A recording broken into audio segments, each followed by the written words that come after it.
जय श्री कृष्णा प्रिय भक्तों। आज हम सुनेंगे वैशाख मास कथा का अध्याय 16। भगवान विष्णु के स्वरूप का विवेचन। विभिन्न स्वभावों और कर्मों का कारण तथा भागवत धर्म व्याध ने पूछा, ब्राह्मण, आपने पहले कहा था कि भगवान विष्णु की प्रीति के लिए कल्याणकारी भागवत धर्मों का और उनमें भी वैशाख मास में कर्तव्य रूप से बताए हुए नियमों का विशेष रूप से पालन करना चाहिए। वे भगवान विष्णु कैसे हैं? उनका क्या लक्षण है? उनकी सत्ता में क्या प्रमाण है तथा वे सर्वव्यापी भगवान किनके द्वारा जानने योग्य हैं? वैष्णव धर्म कैसे हैं और किससे भगवान श्रीहरि प्रसन्न होते हैं? महामते, मैं आपका किंकर हूँ, मुझे ये सब बातें बताइए। व्याध के इस प्रकार पूछने पर शंख ने रोकशोक से रहित संपूर्ण जगत के स्वामी भगवान नारायण को प्रणाम करके कहा, व्याध, भगवान विष्णु का स्वरूप कैसा है यह सुनो। भगवान समस्त शक्तियों के आश्रय, संपूर्ण गुणों की निधि तथा सबके ईश्वर बताए गए हैं। वे निर्गुण, निष्कल तथा अनंत है। सच्चित और आनंद यही उनका स्वरूप है। यह जो अखिल चराचर जगत है, अपने अधीश्वर और आश्रय के साथ नियत रूप से जिसके वश में स्थित है, जिससे इसकी उत्पत्ति, पालन, संहार, पुनरावृत्ति तथा नियमन आदि होते हैं, प्रकाश, बंधन, मोक्ष और जीविका, इन सब की प्रवृत्ति जहाँ से होती है, वे ही ब्रह्मा नाम से प्रसिद्ध भगवान विष्णु हैं। वे ही विद्वानों के सम्मान्य सर्वव्यापी परमेश्वर हैं। ज्ञानी पुरुषों ने उन्हीं को साक्षात परब्रह्म कहा है। वेद, शास्त्र, स्मृति, पुराण, इतिहास, पांचरात्र और महाभारत सब विष्णु स्वरूप हैं, विष्णु के ही प्रतिपादक हैं। इन्हीं के द्वारा महाविष्णु जानने योग्य हैं। वेद वेद्य सनातन देव भगवान नारायण को कोई इंद्रियों से, प्रत्यक्ष प्रमाण द्वारा, अनुमान से और तर्क से भी नहीं जान सकता है।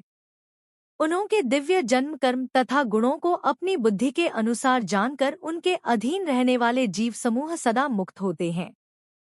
यह संपूर्ण जगत प्राण से उत्पन्न हुआ है, प्राण स्वरूप है, प्राण रूपी सूत्र में पिरोया हुआ है तथा प्राण से ही चेष्टा करता है। सबका आधारभूत यह सूत्रात्मा प्राण ही विष्णु है, ऐसा विद्वान पुरुष कहते हैं। व्याध ने पूछा, ब्राह्मण, जीवों में यह सूत्रात्मा प्राण सबसे श्रेष्ठ किस प्रकार है?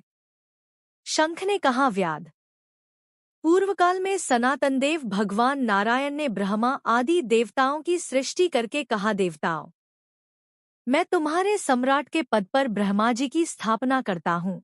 यही तुम सबके स्वामी हैं। अब तुम लोगों में जो सबसे अधिक शक्तिशाली हो, उसे तुम स्वयं ही युवराज के पद पर प्रतिष्ठित करो। भगवान के इस प्रकार कहने पर इंद्र आदि सब देवता आपस में विवाद करते हुए कहने लगे, मैं युवराज होऊंगा, मैं होऊंगा। किसी ने सूर्य को श्रेष्ठ बताया और किसी ने इंद्र को, किन्हीं की दृष्टि में कामदेव ही सबसे श्रेष्ठ थे। कुछ लोग मौन ही खड़े रहे। आपस में कोई निर्णय होता न देखकर वे भगवान नारायण के पास पूछने के लिए गए और प्रणाम करके हाथ जोड़कर बोले, महाविष्णु, हम सब ने अच्छी तरह विचार कर लिया, किंतु हम सब में श्रेष्ठ कौन है, यह हम अभी तक किसी प्रकार निश्चय न कर सके। अब आप ही निर्णय कीजिए।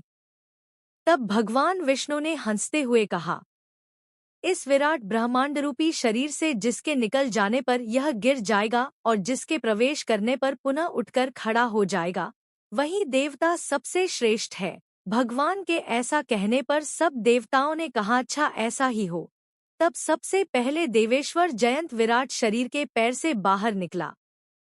उसके निकलने से उस शरीर को लोग पंगु कहने लगे, परंतु शरीर गिर न सका। यद्यपि वह चल नहीं पाता था तो भी सुनता, पीता, बोलता, सूंघता और देखता हुआ पूर्ववत स्थिर रहा। तत्पश्चात गुह्यदेश से दक्ष प्रजापति निकलकर अलग हो गए। तब लोगों ने उसे नपुंसक कहा, किंतु उस समय भी वह शरीर गिर न सका। उसके बाद विराट शरीर के हाथ से सब देवताओं के राजा इंद्र बाहर निकले। उस समय भी शरीरपात नहीं हुआ। विराट पुरुष को सब लोग हस्तहीन, लूला कहने लगे। इसी प्रकार नेत्रों से सूर्य निकले। तब लोगों ने उसे अंधा और काना कहा। उस समय भी शरीर का पतन नहीं हुआ। तदंतर नासिका से अश्विनी कुमार निकले, किंतु शरीर नहीं गिर सका। केवल इतना ही कहा जाने लगा कि यह सूंघ नहीं सकता। कान से अधिष्ठात्री देवियां दिशाएं निकली। उस समय लोग उसे बधिर कहने लगे, परंतु उसकी मृत्यु नहीं हुई। तत्पश्चात जिह्वा से वरुणदेव निकले। तब लोगों ने यही कहा कि यह पुरुष रस का अनुभव नहीं कर सकता, किंतु देहपात नहीं हुआ। तदंतर वाकिंद्रिय से उसके स्वामी अग्निदेव निकले। उस समय उसे गूंगा कहा गया, किंतु शरीर नहीं गिरा। फिर अंतःकरण से बोधस्वरूप रुद्र देवता अलग हो गए। उस दशा में लोगों ने उसे जड़ कहा, किंतु शरीरपात नहीं हुआ। सबके अंत में उस शरीर से प्राण निकला। तब लोगों ने उसे मरा हुआ बतलाया। इससे देवताओं के मन में बड़ा विस्मय हुआ। वे बोले, हम लोगों में से जो भी इस शरीर में प्रवेश करके इसे पूर्ववत उठा देगा, जीवित कर देगा, वही युवराज होगा। ऐसी प्रतिज्ञा करके सब क्रमशः उस शरीर में प्रवेश करने लगे। जयंत ने पैरों में प्रवेश किया, किंतु वह शरीर नहीं उठा। प्रजापति दक्ष ने गुह्य इंद्रियों में प्रवेश किया, फिर भी शरीर नहीं उठा। इंद्र ने हाथ में, सूर्य ने नेत्रों में, दिशाओं ने कान में, वरुणदेव ने जिह्वा में, अश्विनी कुमार ने नासिका में, अग्नि ने वाकिंद्रिय में तथा रुद्र ने अंतःकरण में प्रवेश किया, किंतु वह शरीर नहीं उठा, नहीं उठा। सबके अंत में प्राण ने प्रवेश किया, तब वह शरीर उठकर खड़ा हो गया। तब देवताओं ने प्राण को ही सब देवताओं में श्रेष्ठ निश्चित किया। बल, ज्ञान, धैर्य, वैराग्य और जीवन शक्ति में प्राण को ही सर्वाधिक मानकर देवताओं ने उसी को युवराज पद पर अभिषिक्त किया। इस उत्कृष्ट स्थिति के कारण प्राण को उक्त कहा गया है। अतः समस्त चराचर जगत प्राणात्मक है। जगदीश्वर प्राण अपने पूर्ण एवं बलशाली अंशों द्वारा सर्वत्र परिपूर्ण है। प्राणहीन जगत का अस्तित्व नहीं है। प्राणहीन कोई भी वस्तु वृद्धि को नहीं प्राप्त होती। इस जगत में किसी भी प्राणहीन वस्तु की स्थिति नहीं है।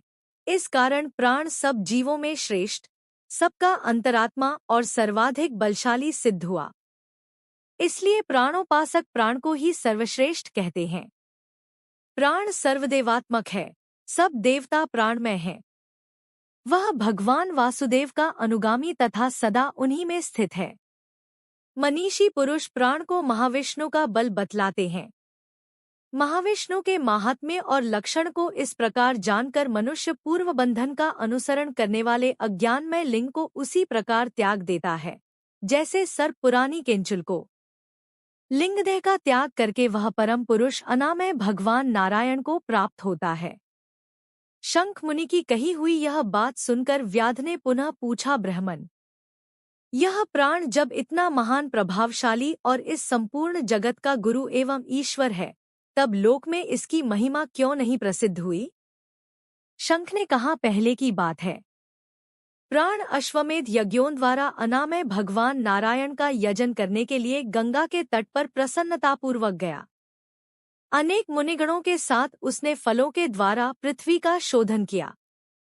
उस समय वहां समाधि में स्थित हुए महात्मा कण्व बाम्बी की मिट्टी में छिपे हुए बैठे थे। हल जोतने पर बाबी गिर जाने से वे बाहर निकल आए और क्रोधपूर्वक देखकर सामने खड़े हुए महाप्रभु प्राण को शाप देते हुए बोले, देवेश्वर, आज से लेकर आपकी महिमा तीनों लोकों में, विशेषतः भूलोक में प्रसिद्ध न होगी। हाँ, आपके अवतार तीनों लोकों में विख्यात होंगे। व्याध। तभी से संसार में महाप्रभु प्राण की महिमा प्रसिद्ध नहीं हुई।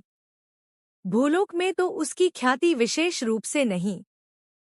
व्याध ने पूछा, महामते, भगवान विष्णु के रचे हुए करोड़ों एवं सहस्रों सनातन जीव नाना मार्ग पर चलने और भिन्न भिन्न कर्म करने वाले क्यों दिखाई देते हैं?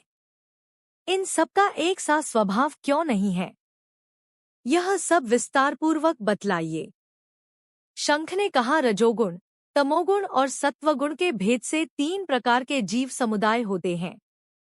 उनमें राजस स्वभाव वाले जीव राजस कर्म, तमोगुणी जीव तामस कर्म तथा सात्विक स्वभाव वाले जीव सात्विक कर्म करते हैं। कभी कभी संसार में इनके गुणों में विषमता भी होती है, उसी से वे ऊंच और नीच कर्म करते हुए तदनुसार फल के भागी होते हैं। कभी सुख, कभी दुख और कभी दोनों को ही ये मनुष्य गुणों की विषमता से प्राप्त करते हैं। प्रकृति में स्थित होने पर जीव इन तीनों गुणों से बंधते हैं। गुण और कर्मों के अनुसार उनके कर्मों का भिन्न भिन्न फल होता है। ये जीव फिर गुणों के अनुसार ही प्रकृति को प्राप्त होते हैं। प्रकृति में स्थित हुए प्राकृतिक प्राणी गुण और कर्म से व्याप्त होकर प्राकृतिक गति को प्राप्त होते हैं। तमोगुणी जीव तामसी वृत्ति से ही जीवन निर्वाह करते और सदा महान दुख में डूबे रहते हैं। उनमें दया नहीं होती, वे बड़े क्रूर होते हैं और लोक में सदा द्वेष से ही उनका जीवन चलता है।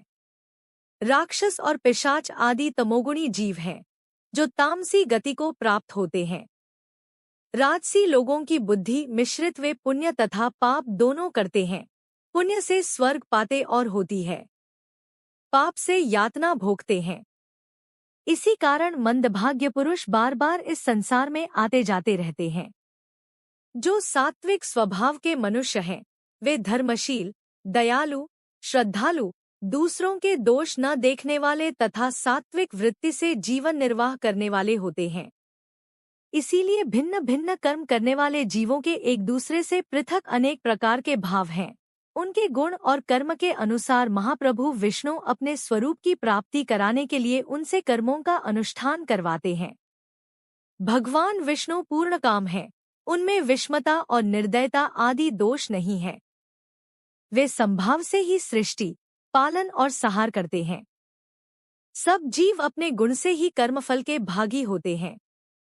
जैसे माली बगीचे में लगे हुए सब वृक्षों को समान रूप से सींचता है और एक ही कुआं के जल से सभी वृक्ष पलते हैं, तथापि वे पृथक पृथक स्वभाव को प्राप्त होते हैं। बगीचा लगाने वाले में किसी प्रकार विषमता और निर्दयता का दोष नहीं होता। देवाधिदेव भगवान विष्णु का एक निमेष ब्रह्मा जी के एक कल्प के समान माना गया है। ब्रह्मकल्प के अंत में देवाधिदेव शिरोमणि भगवान विष्णु का उन्मेष होता है, अर्थात वे आँख खोलकर देखते हैं। जब तक निमेष रहता है तब तक प्रलय है। निमेष के अंत में भगवान अपने उदर में स्थित संपूर्ण लोकों की सृष्टि करने की इच्छा करते हैं। सृष्टि की इच्छा होने पर भगवान अपने उदर में स्थित हुए अनेक प्रकार के जीव समूहों को देखते हैं। उनकी कुक्ष में रहते हुए भी संपूर्ण जीव उनके ध्यान में स्थित होते हैं। अर्थात कौन जीव कहाँ किस रूप में है, इसकी स्मृति भगवान को सदा बनी रहती है। भगवान विष्णु चतुर्व्यूह स्वरूप है। वे उन्मेषकाल के प्रथम भाग में ही चतुर्व्यूह रूप में प्रकट हो व्यूहगामी वासुदेव स्वरूप से महात्माओं में से किसी को सायुज्य, साधक तत्वज्ञान, किसी को सारूप्य, किसी को सामीप्य और किसी को सालोक्य प्रदान करते हैं। फिर अनिरुद्ध मूर्ति के वश में स्थित हुए संपूर्ण लोकों को वे देखते हैं। देखकर उन्हें प्रद्युम्न मूर्ति के वश में देते हैं और सृष्टि करने का संकल्प करते हैं। भगवान श्रीहरि ने पूर्ण गुणवाले वासुदेव आदि 4 व्यूहों के द्वारा क्रमशः माया, जया, कृति और शांति को स्वयं स्वीकार किया है। उनसे संयुक्त चतुर्व्यूहात्मक महाविष्णु ने पूर्ण काम होकर भी भिन्न भिन्न कर्म और वासना वाले लोकों की सृष्टि की है। उन्मेषकाल का अंत होने पर भगवान विष्णु पुनः योगमाया का आश्रय लेकर व्यूहगामी संकर्षण स्वरूप से इस चराचर जगत का संहार करते हैं।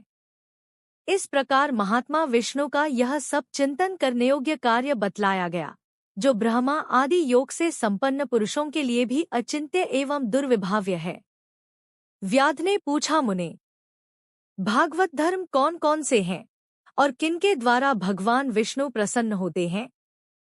शंख ने कहा, जिससे अंतःकरण की शुद्धि होती है, जो साधु पुरुषों का उपकार करने वाला है तथा जिसकी किसी ने भी निंदा नहीं की है, उसे तुम सात्विक धर्म समझो। वेदों और स्मृतियों में बताए हुए धर्म का यदि निष्काम भाव से पालन किया जाए तथा वह लोक से विरुद्ध न हो, तो उसे भी सात्विक धर्म जानना चाहिए। वर्ण और आश्रम विभाग के अनुसार जो 4 प्रकार के धर्म हैं, वे सभी नित्य, नैमित्तिक और काम्य भेद से 3 प्रकार के माने गए हैं। वे सभी अपने अपने वर्ण और आश्रम के धर्म जब भगवान विष्णु को समर्पित कर दिए जाते हैं, तब उन्हें सात्विक धर्म जानना चाहिए। वे सात्विक धर्म ही मंगलमय भागवत धर्म है। अन्यान्य देवताओं की प्रीति के लिए सकाम भाव से किए जाने वाले धर्म राजस माने गए हैं। यक्ष, राक्षस, पिशाच आदि के उद्देश्य से किए जाने वाले लोकनिष्ठुर, हिंसात्मक निंदित कर्मों को तामस धर्म कहा गया है। जो सत्वगुण में स्थित हो भगवान विष्णु को प्रसन्न करने वाले शुभकारक सात्विक धर्मों का सदा निष्काम भाव से अनुष्ठान करते हैं, वे भागवत विष्णु भक्त माने गए हैं। जिनका चित्त सदा भगवान विष्णु में लगा रहता है, जिनकी जिह्वा पर भगवान का नाम है और जिनके हृदय में भगवान के चरण विराजमान है, वे भागवत कहे गए हैं। जो सदाचार परायण, सबका उपकार करने वाले और सदैव ममता से रहित हैं, वे भागवत माने गए हैं। जिनका शास्त्र में, गुरु में और सत्कर्मों में विश्वास है तथा जो सदा भगवान विष्णु के भजन में लगे रहते हैं, उन्हें भागवत कहा गया है। उन भगवत भक्त महात्माओं को जो धर्म नित्य मान्य है, जो भगवान विष्णु को प्रिय है तथा वेदों और स्मृतियों में जिनका प्रतिपादन किया गया है, वे ही सनातन धर्म माने गए हैं। जिनका चित्त विषयों में आसक्त है, उनका सब देशों में घूमना, सब कर्मों को देखना और सब धर्मों को सुनना कुछ भी लाभकारक नहीं है। साधु पुरुषों का मन साधु महात्माओं के दर्शन से पिघल जाता है। निष्काम पुरुषों द्वारा श्रद्धापूर्वक जिसका सेवन किया जाता है तथा जो भगवान विष्णु को सदा ही प्रिय है, वह भागवत धर्म माना गया है। भगवान विष्णु ने क्षीर सागर में सबके हित की कामना से भगवती लक्ष्मी जी को दही से निकाले हुए मक्खन की भांति सब शास्त्रों के सारभूत वैशाख धर्म का उपदेश किया है। जो दंभरहित होकर वैशाख मास के व्रत का अनुष्ठान करता है, वह सब पापों से रहित हो सूर्यमंडल को भेदकर भगवान विष्णु के योगी दुर्लभ परम धाम में जाता है। इस प्रकार द्विजश्रेष्ठ शंख के द्वारा भगवान विष्णु के प्रिय वैशाख मास के धर्मों का वर्णन होते समय वह 5 शाखाओं वाला वटवृक्ष तुरंत ही भूमि पर गिर पड़ा। उसके खोखले में एक विकराल अजगर रहता था। वह भी पापियों ने मैं शरीर को त्याग कर तत्काल दिव्य स्वरूप हो मस्तक झुकाए शंख के सामने हाथ जोड़कर खड़ा हो गया। यह भाग यहीं पर समाप्त होता है। अगर आपको यह कथा पसंद आई हो तो कमेंट बॉक्स में जय श्री कृष्णा लिखकर हमारे चैनल को सब्सक्राइब करके वीडियो को लाइक और शेयर जरूर करें।